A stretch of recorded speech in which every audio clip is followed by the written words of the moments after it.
JLTV 7 news కి స్వాగతం. గత 6 షేర్లింగంపల్లి GHMC డివిజన్ పరిధిలో ఉన్న మై హోమ్ క్రిష్ అపార్ట్మెంట్స్ లో సంవత్సరాలుగా విధులు నిర్వర్తిస్తున్న చెత్త సేకరణ చేసే కార్మికుడు ఎం నరసింహపై దౌర్జన్యానికి పాల్పడి విధుల నుండి తొలగించి పబ్బం గడుపుతున్నారు. దీంతో నరసింహ కుటుంబ వీధిన పడిందని, ఈ విషయంలో Serilingampally GHMC division deputy commissioner తక్షణమే తగు చర్యలు తీసుకుని న్యాయం చేయాలని GHMC స్వచ్ఛ ఆటో రక్ష డ్రైవర్స్ యూనియన్ చైర్మన్ ఎత్తిరి గోపితో పాటు తోటి కార్మికుల నేతలు విజ్ఞప్తి చేశారు. మై హోమ్ క్రిష్ అపార్ట్మెంట్స్ లో నెలకు 30,000 జీతంతో చెత్త సేకరణ చేస్తూ ఎం నరసింహ అతని భార్య కుటుంబ జీవనం సాగిస్తున్నారు. అయితే గుడ్డి రంగస్వామి అతని మిత్రులు కొందరు దౌర్జన్యానికి పాల్పడుతూ బెదిరింపులకు పాల్పడి టెండర్ వ్యవస్థతో మై హోమ్ క్రిష్ అపార్ట్మెంట్స్ లో చెత్త సేకరణ చేసే కార్మికుడు నరసింహను బలవంతంగా లాక్కొని అక్కడి నుండి తొలగించడం జరిగిందని చైర్మన్ ఎత్తిరి గోపి మీడియా దృష్టికి తీసుకొచ్చారు. ఇలాంటి ఘటన జంట నగరంలో కొంతమంది అధికారులతో కుమ్మక్కై చెత్త సేకరణ చేసే మా కార్మికులపై దౌర్జన్యానికి పాల్పడుతున్నారని కూడా చైర్మన్ గోపి తీవ్రంగా ఆరోపించారు. ఈ విషయంలో తమ సంఘం తీవ్రంగా స్పందిస్తుందని గోపి హెచ్చరించారు. షేర్లింగంపల్లి GHMC డివిజన్ పరిధిలో జరిగిన ఈ సంఘటన మున్సిపల్ డిప్యూటీ కమిషనర్ తక్షణమే స్పందించి గుడ్డి రంగస్వామి అతని అనుచరులు చర్యలు తీసుకుని ఎం నరసింహ అతని భార్య కుటుంబ సభ్యుల్ని ఆదుకోవాలని చైర్మన్ ఎత్తిరి గోపితో కార్మిక నేతలు ఎత్తర రమేష్, సత్యారెడ్డి, చెక్క నాగన్న, జంటి వెంకన్న, గోపాల్ నాయక్, తిరుమలయ్య, దేవ, చెక్క శ్రీను, రంగనాయకులు అర్జున్, ప్రభాకర్, పరశురాములు విజ్ఞప్తి చేశారు. ఈ విషయంలో విజ్ఞప్తి పత్రం కూడా ఇచ్చారు. నరసింహకు న్యాయం జరగకపోతే మా కార్మికులందరూ ఏకమై మై హోమ్ క్రిష్ అపార్ట్మెంట్స్ వద్ద చెత్త డంపింగ్ చేస్తామని కూడా హెచ్చరించారు. మరి వారి మాటల్లోనే వినాల్సింది. నరసింహ అనే కార్మికుడు దాదాపు 5 సంవత్సరాల నుంచి ఇక్కడ చెత్త స్వీకరణ చేయడం జరుగుతుంది. ఈ రంగస్వామి అనే వ్యక్తి ఈడని కాదు, ఎక్కడెక్కడనో లెటర్లు పెట్టి వాళ్ళకు అండదండల్లో ఒక మంచిని చూసుకొని అండదండలు చూసుకొని ఎక్కడెక్కడో లెటర్లు పెట్టి ప్రతి కార్మికుల దగ్గర ఇట్టనే చేస్తున్నాడు. వాడు ఏంటంటే ఇప్పుడు ఇది నరసింహకి జరుగుతుంది కాదు, ఆ రంగస్వామి అంటోడు చాలా మందికి చాలా అన్యాయం చేసినాడు. ఈసారి నాది కోరిక ఏంటంటే ఆ రంగస్వామి కూడా ఎట్టి పరిస్థితుల్లో ఆయన ఎక్కడ కార్మికుడు ఆ కార్మికుడు ఎక్కడ కూడా చెత్త స్వీకరణ చేయకుండా మనము అందరం కలిసి ఐకమత్యంగా ఉండాలి. ఎందుకంటే ఇట్లా ఇప్పుడు ఈ స్వామికి చేస్తాడు, నరసింహకి చేస్తాడు, రేపు ఇంకొకరు చేస్తున్నాడు, రేపు ఇంకొకరు చేస్తున్నాడు. ఏ కార్మికుడు అయినా సరే ఎవరి లైన్ వాళ్ళకి కొట్టుకొని మంచిగా ఉంటే అందరికి మంచిగా ఉంటుందని నా ఒక మన్నపం. స్వచ్ఛ నమస్కారం అన్న. ఈరోజు షేర్లింగంపల్లి సర్కిల్ సంబంధించిన మన Krish my home Krish apartment గత 6 సంవత్సరాల నుంచి నరసింహ అనే వ్యక్తి ఇలా చెత్త సేకరణ చేస్తున్నాడు.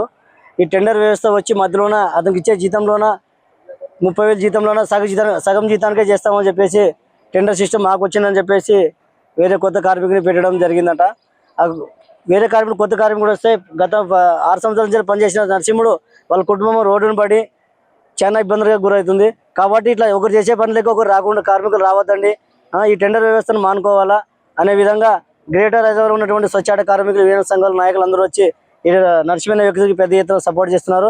ఈ నరసింహకి ఖచ్చితంగా న్యాయం జరిగేంత వరకు పోరాడతామని, అవసరమైతే ఈ షేర్లింగంపల్లి సర్కిల్ సంబంధించిన మొత్తము స్వచ్ఛ ఆటోలు బంద్కు ప్రకటించి ఈ క్రిష్ అపార్ట్మెంట్ దగ్గరికి మొత్తం స్వచ్ఛ ఆటోలు అందరూ తీసుకొచ్చి చెత్త బండ్లతోటి చెత్త మొత్తం ఇక్కడ గుమ్మియడం జరుగుతుంది. కాబట్టి ఈ కార్మికుడికి అన్యాయం జరిగితే ఎట్టి పరిస్థితుల్లో ఊరుకునేది లేదు. ఖచ్చితంగా నరసింహుడిని ఈ అపార్ట్మెంట్లకు యథావిధిగా పనులకు తీసుకోవాలా, ఆ కార్మికుడికి పని అప్పు చెప్పాలని కార్మిక సంఘాల ద్వారా డిమాండ్ చేస్తున్నాం. నేను ఇక్కడ నుండి మా అబ్బాయికి 6 సంవత్సరాల నుండి తడి చెత్త, పొడి చెత్త, చెక్క, పొట్టు మొత్తం శుభ్రం చేస్తున్నాం. మొత్తం శుభ్రం చేసినా మీరు మానుకోవాలా ఈ నెలలో 15వ తారీఖు నుండి అని అంటే, ఎందుకు సార్ అంటే మీరు తప్పుకోవాలా, వేరే వాళ్ళు టెండర్ పెట్టినారు, మేము వేరే వాళ్ళని పెట్టుకుంటున్నాం అంటే, ఎందుకు సార్ మరి ఏదైనా జీతం తక్కువ ఎట్లా మరి అవకాశం మాకు చెప్పండి, ఏదైనా ఉంటే మాట్లాడుకుందామంటే లేదు మీరు తప్పుకోవాలా వేరే వాళ్ళు వస్తున్నారంటే, మరి ఎట్లా సార్ అంటే మీరు ఏం మాట్లాడుకునేది లేదు, సార్ వాళ్ళ దగ్గర మాట్లాడుకోవాలంటే సరేలే సార్ అని అనుకున్నాము. మరి వేరే వాళ్ళు అయితే బండి పెట్టిండ్రి, వాళ్ళకి దమాయించి మేము తప్పుకోవాలా మేము తీస్తున్నాము, అప్పటి నుండి మా న్యాయం చేస్తున్నారా మరి అని అడిగితే, లేదు మాతో మాట్లాడాల్సింది వేరే వాళ్ళతో మాట్లాడాలంటే వేరే వాళ్ళతో అని మాకు పరిష్కారం దొరకలేదు. ఇప్పుడు నాయకులు అందరూ వచ్చినారు, అందరి తరపు నుండి మేము మాట్లాడుతున్నాము. మాకు ముందుకు వచ్చి న్యాయం చేయాలని మేము కోరుకుంటున్నాము. మాకు ఏదైనా కానీ న్యాయం చేయాలి, అందరూ సేవకులు వచ్చి అదే కోరుకుంటున్నాము. మా పిల్లలు మేము అన్ని రోడ్డు మీదకి వచ్చి పోరాడుతున్నాము.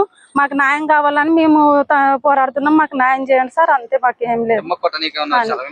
చేస్తామని జీతం తక్కువ చేయాలని బెదిరించినారు. నేనైతే జీతం అయితే తక్కువ చేయించాలని చెప్తున్నాను. కాటన్లకు పైసలు కట్టి ఇవ్వాలా, జీతం తక్కువ చేయాలి, అట్టయితేనే దీంట్లో ఉండు లేకుంటే లేదన్నాను బెదిరించినారు. సార్ నేనైతే జీతం తక్కువ చేసుకొని నేను చేసుకోను, నా బాధ అయితే నా భార్య పిల్లలు బతికేది దీని మీదే, అని ఏదైతే చేయలేను సార్. దయచేసి నన్ను ఏమో చేయొద్దని సార్, దయచేసి అని కాలుముఖం అన్ని చేసిన. గుడ్రంగ సమస్య వచ్చి కొట్టేకొచ్చిండు, ఆటగాని సిద్ధమైన కానీ బెదిరించి అన్ని వాళ్ళు వీళ్ళు బెదిరించి నన్ను కొద్దిగా నాశనం చేసినారు. దయచేసి కార్మికులందరూ లీడర్లకి అందరికీ చెప్తున్నా, నాకు న్యాయం చేసేటట్టు చేయాలా.